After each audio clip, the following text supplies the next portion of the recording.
I await your command. We are in camp, so 'tis as good a time as any.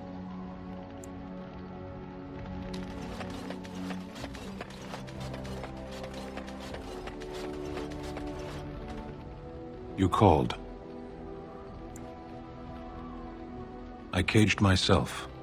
A weak mind is a deadly foe, as you are no doubt aware.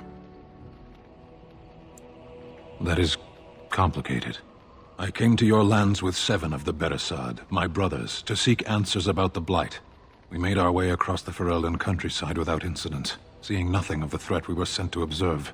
Until the night we camped by Lake Calenhad. They came from everywhere. The earth beneath our feet, the air above us. Our own shadows harbored the darkspawn. I saw the last of the creatures cut down, too late.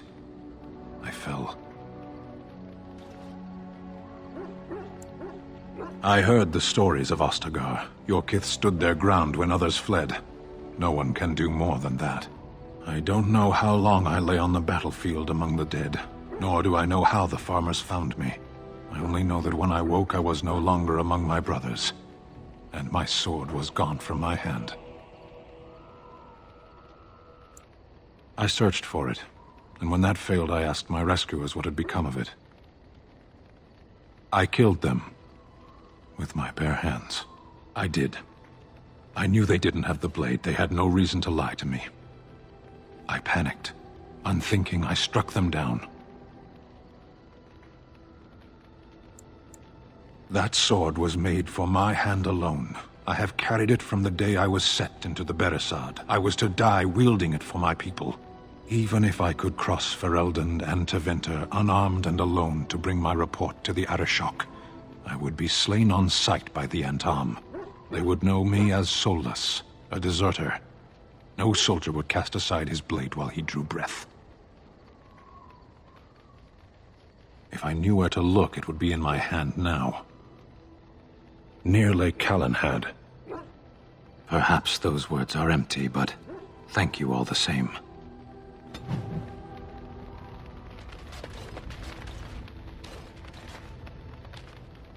I'm wondering something.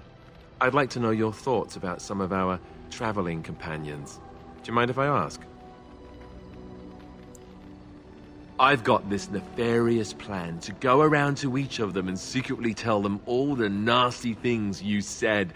That way they'll mutiny and I shall become the group leader.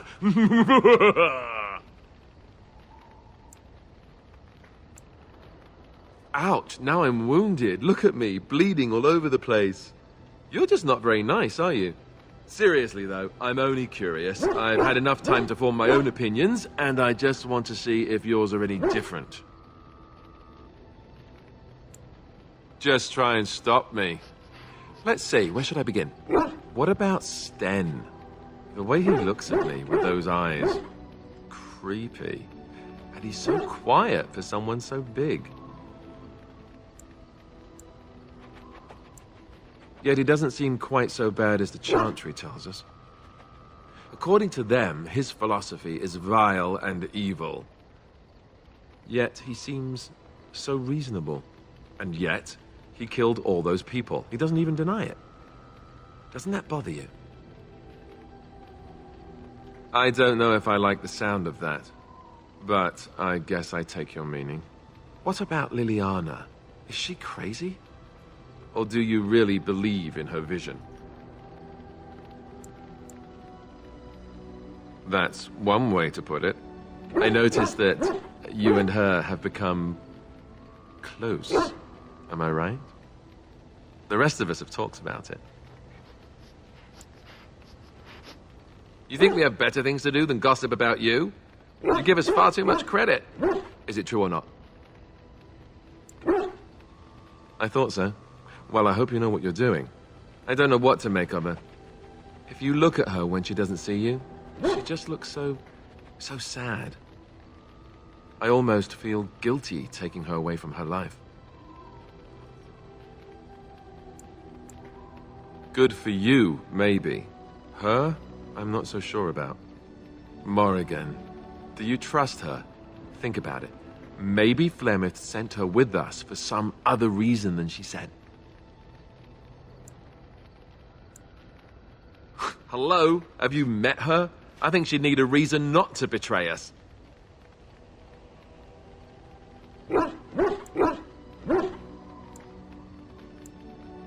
Well, there is that. Enough. I think my curiosity is sated. Let's get back to it, shall we?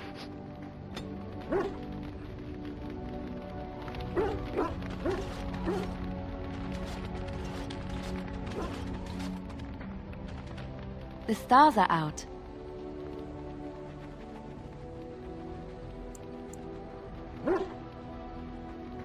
It comforts me to know that the stars will remain untouched by the blight. That whatever happens down here, they will shine eternally, their light undimmed. There is a story about that cluster of stars over there. Do you know it? Elindra and her soldier? A long time ago, there lived a fair maiden called Elindra. She had many suitors, but spurned them all, for she did not love them. One day, Elindra was sitting by her window in her father's castle, singing and dreaming, when her lovely voice caught the attention of a young soldier.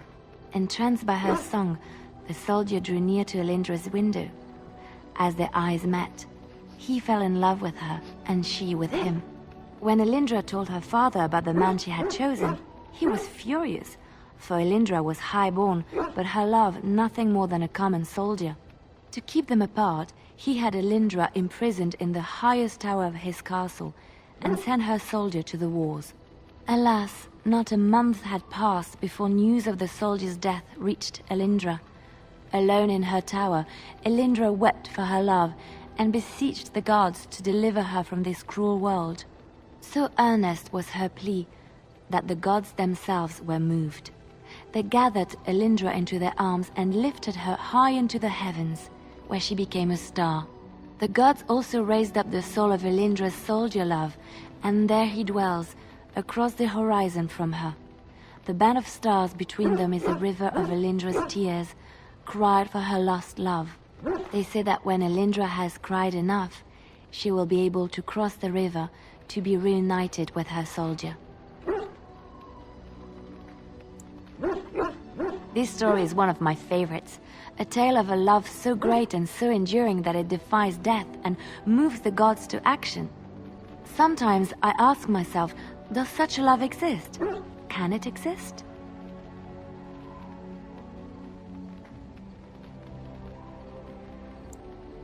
I never expected you to say that. It is a pleasant surprise.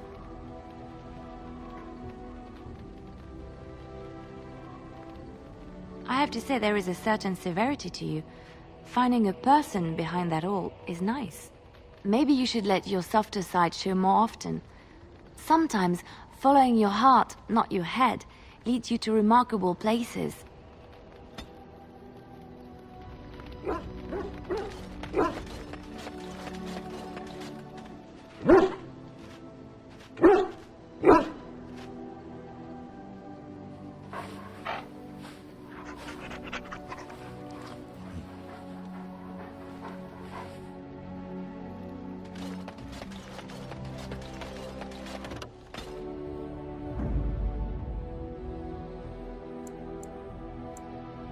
Indeed. Indeed. Yes.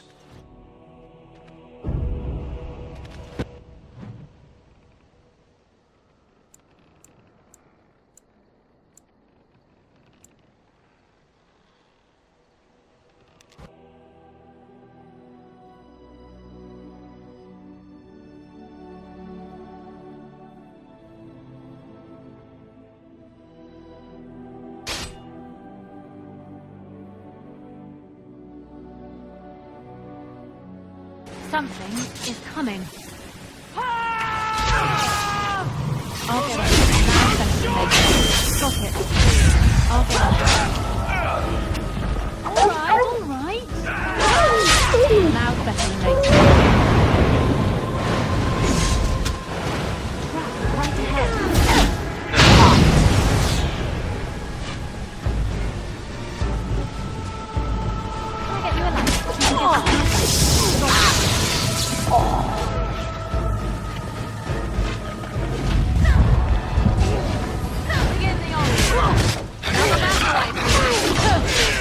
are victorious again. Stop. Don't kill him. He is no common bandit. None of them were. Their weapons and armor are of fine make, and they are well trained. You know what I'm talking about, don't you? Who are you? Someone who regrets taking you on. I was told it would be an easy job. Kill the little red-haired girl. Deal with the others as we pleased. Kill the... You came to kill me? I don't pay to ask why someone wants someone else dead. I just need to know what to do and where to get my money. Ha! Money. I'll be lucky to get away with my life, it seems. Maybe we could work something out. You like the idea? Speak quickly. I've no real quarrel with you. Wasn't me that wanted you dead. But I know how you can find the one who does. Never found out. Got the feeling the man I spoke to was doing someone else's bidding, too. I have some directions written down on how to get to the house. It's in Denerim. Yeah, it's the best I can do. Thank you. Now leave. I never want to see you again. Don't worry. I'll not trouble you no more. It's Marjolaine. It has to be. I thought the same. Maybe someone saw me. Maybe she's finally found me and wants to finish what she started. She needs to answer for what she's done to me. If we are ever in Denerim, I would like to seek her out.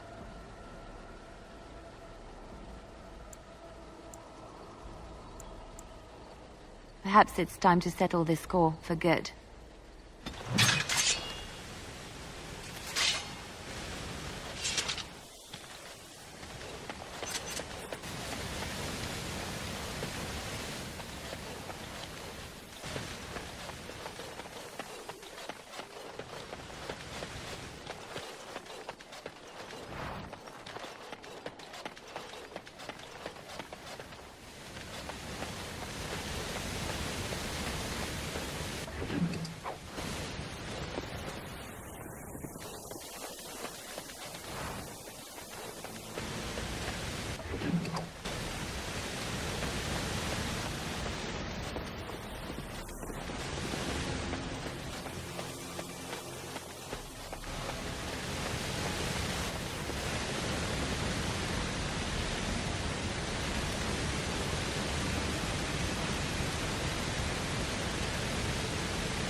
Looking for little old me?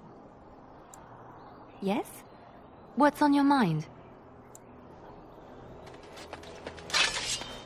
Darkspawn, slay them all! Can I get you a lantern so you can get...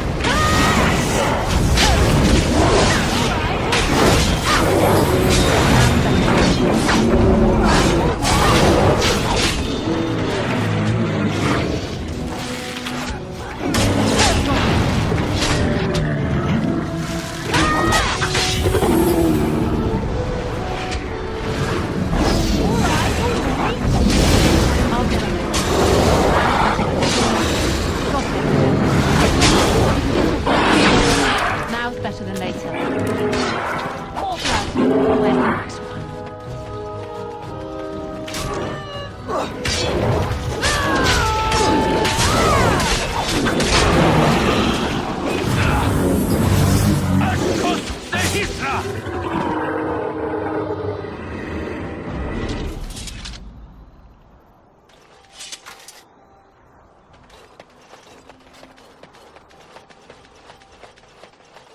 I thought we were done for certain.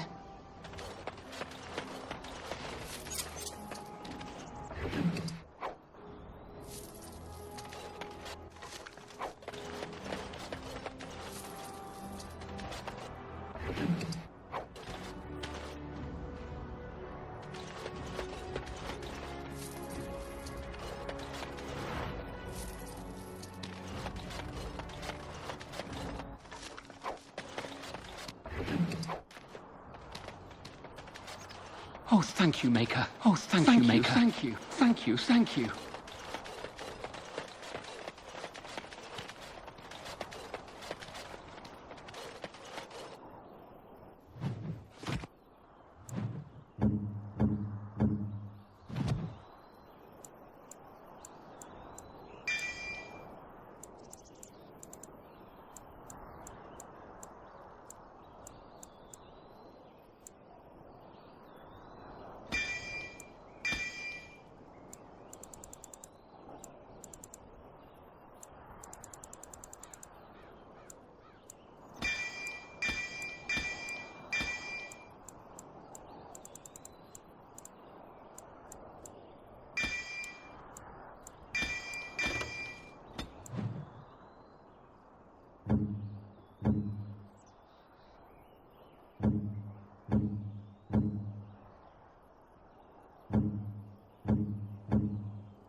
You'll have to forgive me if I seem a bit nervous.